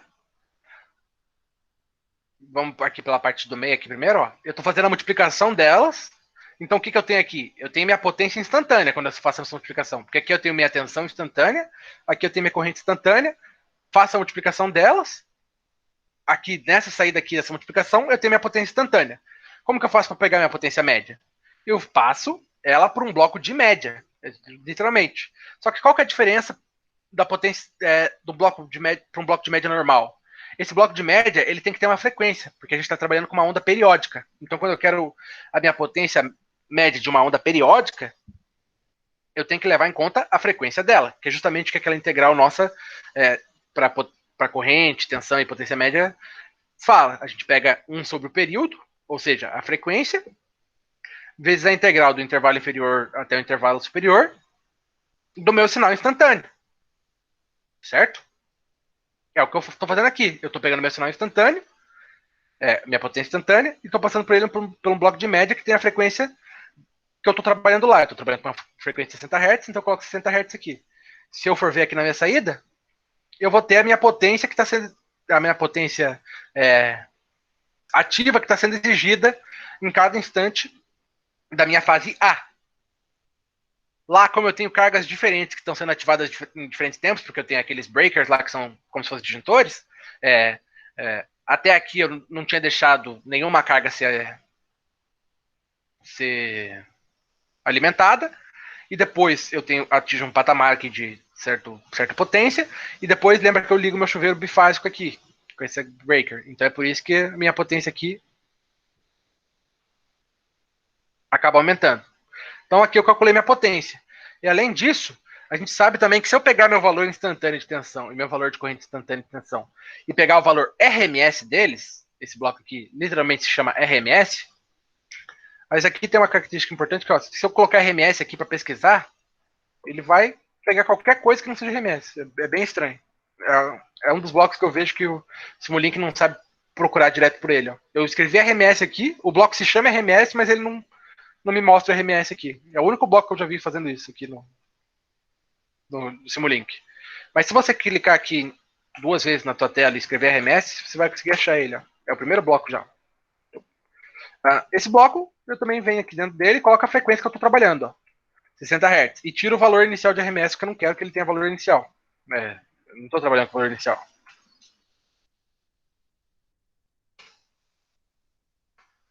Eu não tinha tirado antes, foi mal.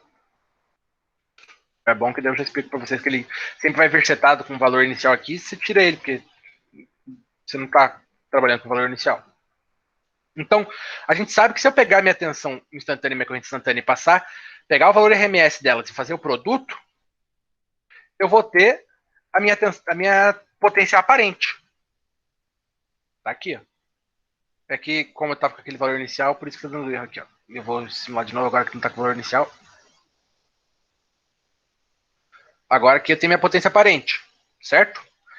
E se eu quiser calcular meu fator de potência, o que eu faço? O fator de potência nada mais é que minha potência ativa, que eu calculei aqui embaixo, dividido pela minha potência aparente. Foi o que eu fiz aqui. E daí eu consigo o fator de potência de cada uma das fases de maneira instantânea aqui no meu display. E daí eu faço isso para a fase B e faço isso para a fase C. Daí eu tenho o fator de potência de cada uma das fases.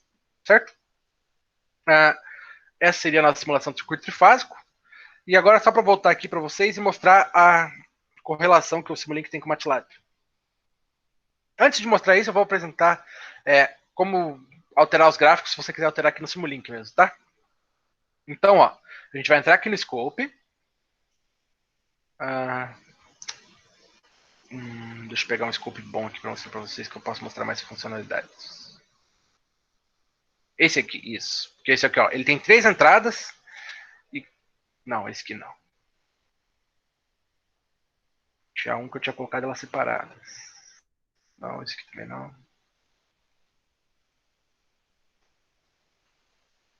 Bom, já que elas não estão separadas, eu venho aqui e separo, certo? Aqui eu tinha deixado eles todos juntos sobrepostos para mostrar para vocês. Mas agora eu vou colocar eles separados aqui em 3 janelas diferentes para mostrar outra funcionalidade do scope para vocês, tá? Então a gente simula aqui, ó.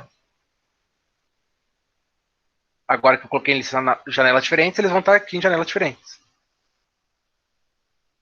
Ó. Tá. Então vamos ver aqui na engrenagem. A gente vai ver aqui em time e vai colocar show time axis label. Você vai ver que já vai aparecer aqui no eixo X que a gente está trabalhando com o tempo. Um dos problemas de fazer isso aqui no Simulink é que você não vai conseguir mudar isso aqui, ó, esse time. Ele vai estar em inglês e você não vai conseguir colocar a unidade dele. Mas já é um quebra-galho, já é um quebra-galho, tá ligado? Só que vocês podem ver que ele só tá time no gráfico de baixo. Eu quero que ele apareça nos 3 gráficos. Então o que eu vou fazer? Eu vou vir aqui em time. Em vez de colocar aqui, ó, time axis labels, tá em bottom displays only. Eu venho aqui e coloco em all. Então vocês vão ver que agora todos vão ter que o meu eixo X é o time. Agora como que eu faço para o meu eixo Y? Eu venho aqui em display e aqui eu tenho o meu Y label. Eu posso vir aqui colocar amplitude. Aqui, ó, aqui eu estou usando o Active Display 1, ou seja, eu estou colocando amplitude só nesse gráfico aqui. Então eu dou um apply e venho no Active Display 2. Eu quero dar outro... Aqui, na verdade, no 1 eu queria colocar, ó, triangular. Eu dou um apply e venho para o meu segundo gráfico, Active Display 2. Constante. Apply e venho no 3 aqui, que é o meu Pulse Width Modulation, lá, meu Pulse Generator, Pulse. E dou um apply. Então, você pode, e aqui eu posso colocar a unidade, por exemplo, ampere, tensão. Só que deixa que é meio estranho você ter a unidade aqui e não ter aqui, né? Mas é um quebra-galho se você não quiser jogar a figura lá pro MATLAB. Mas quando você for fazer um trabalho mais profissional, o ideal é você jogar lá no MATLAB, porque você tem mais opções de mudar, certo? Outra coisa que você tem aqui, ó, Show Legend. Quando você vem em Show Legend...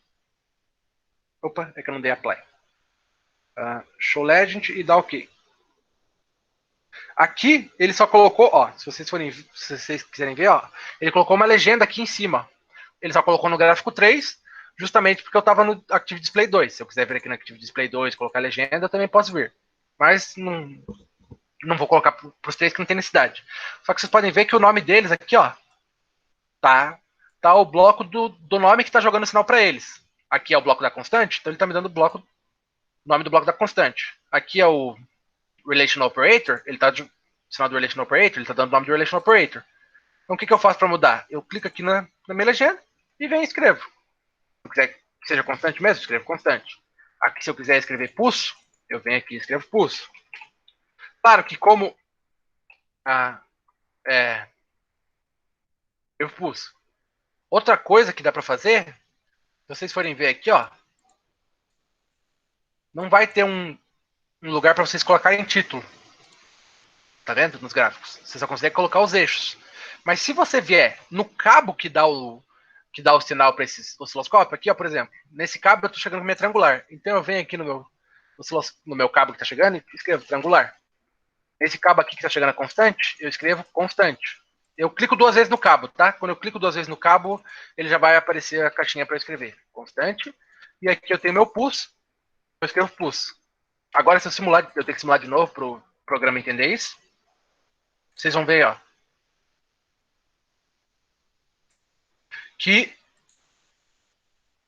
ele colocou o título dos cabos em cada um desses gráficos. Claro, por exemplo, aqui como eu já tenho o título do gráfico, eu não tenho necessidade de colocar essa legenda constante. Mas digamos que eu tivesse 2 triangulares aqui, por exemplo, eu tivesse 2 pulsos. Eu tenho que colocar o título do meu gráfico, que é pulsos, e coloco assim, como eu vou ter 2 pulsos, por exemplo, diferentes, eu venho e coloco uma legenda para falar que um é o pulso 1 de determinado sinal e o outro é o pulso 2 de determinado sinal, entendeu? Então, por isso, assim você consegue fazer um gráfico bem completo. Mas se vocês verem, ó, ainda está preto aqui. Então, o que você pode fazer? Eu não sei exatamente por que tem que fazer isso, mas ó, você clica várias vezes com o teu botão esquerdo aqui em cima do gráfico, porque se você clicar uma, duas vezes, ele não vai aceitar. Eu não sei por que acontece isso. E você vem e clica várias vezes Ctrl C também. É o que eu estou fazendo aqui, tá? Eu cliquei várias vezes com o meu mouse no gráfico para selecionar ele, e vim e apertei Ctrl C. Se eu vier aqui no Word, ó, vocês vão ver que quando eu der o Ctrl V, ele já vem e simula o gráfico da maneira que a gente gosta, ó. Branco, com fundo branco, para não ficar poluído, que os professores reclamam. E já deixa a linha azul, que é o padrão do MATLAB, etc. Outra coisa que vocês podem ver, ó, ficou pequeno esse gráfico, né, quando eu dei Ctrl C, Ctrl V. Isso acontece porque minha janela está tá ocupando minha tela inteira. Vocês vão ver que, ó, se eu fizer isso aqui, só que aqui vou fazer com outro gráfico para vocês conseguirem ver melhor.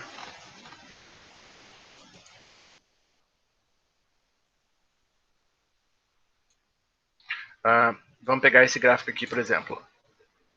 Se eu deixar ele na minha janela inteira e plotar ele, ó, vou dar Ctrl C, tô dando Ctrl C aqui, ó. Ctrl C, Ctrl C, Ctrl C, vou jogar lá no meu Word.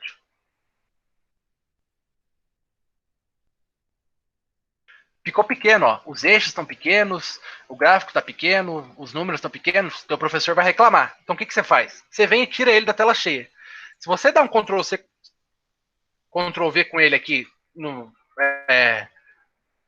resolução menor, assim, numa janela menorzinha, vocês vão ver que todos os valores vão aumentar, ó. O gráfico vai ficar bem maior. Ó, vocês podem ver, ó, que agora ficou numa resolução boa, entendeu? Então, sempre que você quiser tirar um print assim, você vem e deixa ele com uma janela menorzinha para ele ficar com uma resolução boa. Senão o professor vai ter que ver aqui, dá um zoom aqui enorme para ele conseguir ver os eixos. Certo? Beleza, acho que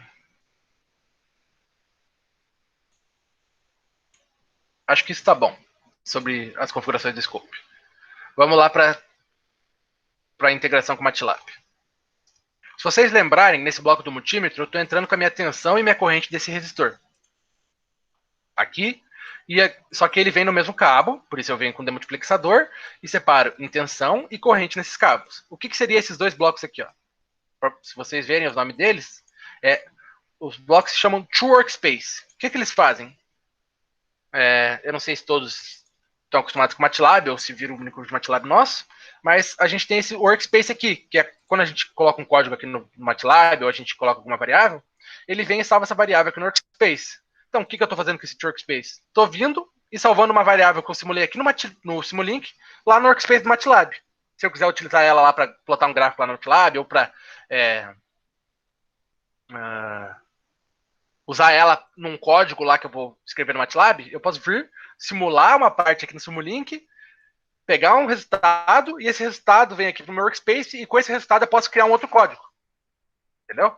Aqui no caso eu vou fazer para gerar um gráfico para vocês. Então, vamos entrar aqui nas configurações desse bloco. Nele, eu coloco o nome. Aqui em essas duas configurações, você não mexe. E aqui nesse Save Format, ele vai vir com Time Series, se eu não me engano, quando você pega ele cru assim. Vamos ver. Ó, Workspace. Ó, ele vem com Time Series. Não é o que você quer para jogar lá no MATLAB, normalmente. Você vai vir e vai colocar em Array, porque aí você vai criar um vetor, vetores para o eixo Y do teu gráfico e para o eixo X, certo? Então aqui eu estou mandando minha tensão e minha corrente lá para o MATLAB. Quando eu simular, vocês podem ver que ele já... Eu não tinha escrito nada no MATLAB aqui e ele gerou algumas variáveis aqui para a gente no MATLAB. V, que foi o nome que eu dei para esse bloco, I, que foi o nome que eu dei para esse bloco, e como eu selecionei Array aqui, ele já vai vir,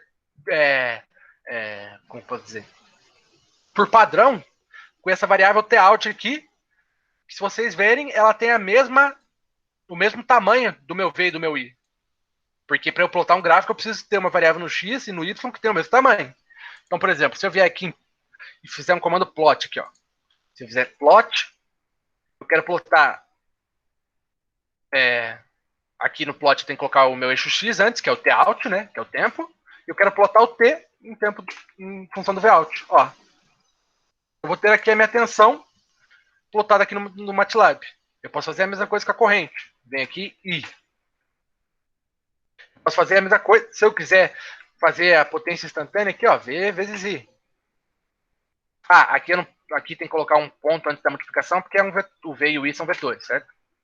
Aqui eu vou ter minha potência. Isso aqui eu estou mostrando para gráficos. Você podia pegar valores reais, assim, uma constante, ou um sinal que vem lá do Simulink e colocar aqui para rodar teu código, certo?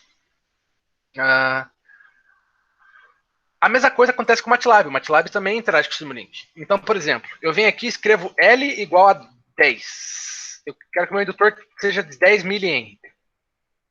Desculpa, 10 mH.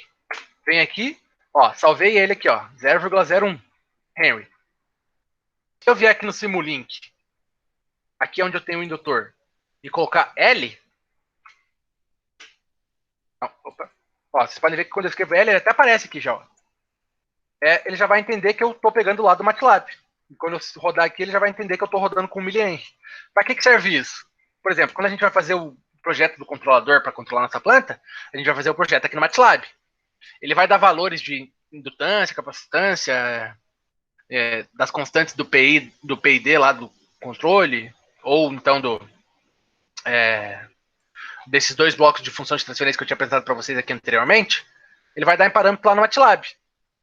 Você não precisa vir colocar manualmente ele aqui. Você vem e coloca L, C, KP, o nome que você der lá, que você quiser lá. E ele já vai entender esse valor aqui. É muito útil isso, muito, muito útil. Acho que uma última coisa que eu tenho para falar hoje é aqui no bloco do multímetro. Eu não sei se vocês lembram, mas na primeira aula a Beatriz veio no Scope e veio aqui em File e deu Print to Figure, certo?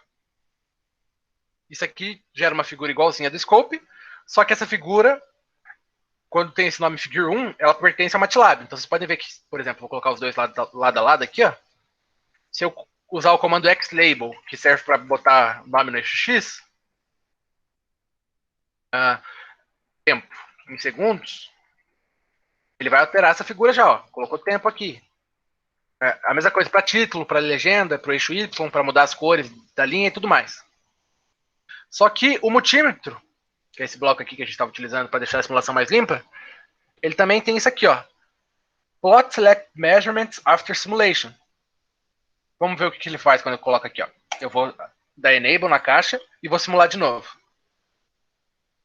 Deixa só eu fechar as figuras aqui, que senão vocês vão acabar confundindo umas figuras com as outras. Fechar todos esses blocos aqui. Tá, vou simular então.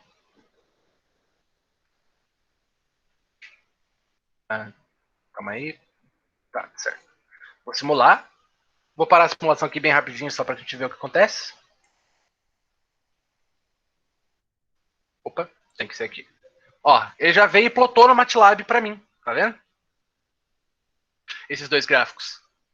Então eu não preciso nem vir da Print to Figure. Se eu estiver usando um multímetro e vir aqui em Plot Select Measurements of Simulation, depois que a simulação acabar, ele já vai gerar o gráfico lá no MATLAB para você. E do mesmo jeito você pode vir aqui, você pode fazer que nem a Bia fez lá na primeira aula dela, que ela veio nas propriedades. Aqui no meu caso eu não faço isso porque a minha versão do MATLAB é um pouco diferente. E daí eu não gosto de mexer nas propriedades dele aqui, que é bem mais intuitivo lá na versão dela. Aqui nessa versão aqui ele é bem chatinho de mexer nas propriedades, então eu prefiro fazer por código aqui, certo? Aí, por exemplo, se eu quiser aqui, ó, xlabel, tempo igual a tempo em segundos, ylabel, corrente, amperes, eu consigo mudar o título. Vocês podem ver que está mudando tudo ali nesse gráficozinho de baixo aqui. Eu posso mudar no de cima também se eu quiser, já mostro como que faz. Título, corrente no indutor. E, por exemplo, vocês podem ver que isso aqui é como se fosse um subplot, para quem estava na aula de MATLAB. Então eu vou vir aqui. é um subplot que tem uma linha, não, duas linhas e uma coluna. E eu quero agora alterar o gráfico que está no primeiro espaço. Vem aqui, se eu der X label aqui, ó, vai alterar lá de cima agora. Se eu der Y label, vai alterar de cima. Se eu der título, vai alterar de cima. E se eu quiser ir para o gráfico de baixo de novo, é só vir aqui para a segunda posição do subplot. Eu não vou explicar isso de novo, porque quem quiser, a gente pode disponibilizar a apostila de MATLAB para vocês lá no grupo de Simulink também, para quem não participou. E porque a gente já fez um curso de MATLAB explicando isso, mas quem não participou e não tiver ideia de como funcionam essas coisas aqui do MATLAB, a gente pode disponibilizar a apostila para vocês lá no grupo também, tá bom? Sem problemas. E seria isso a minha aula de hoje, tudo bem? Amanhã a gente vai apresentar mais exemplos para vocês. Agora acho que serão exemplos. Apesar de aqui eu já ter apresentado um exemplo concreto de sistema trifásico, os outros eu usei mais para apresentar os blocos. Amanhã a gente vai apresentar mais sistemas que são mais reais assim para vocês, beleza? E daí seria o nosso último dia. Alguém tem alguma dúvida? Senão, acho que foi bastante produtivo hoje, não sei.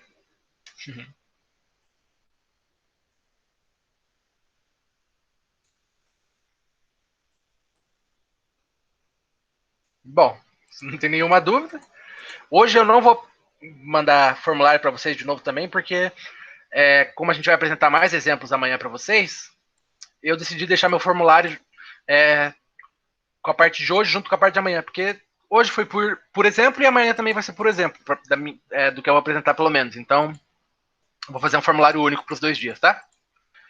Seria isso, então. Obrigado aí pela atenção de todos. Se alguém tiver alguma dúvida, ninguém tiver mais nenhuma dúvida, boa noite para todo mundo. E obrigado pela presença.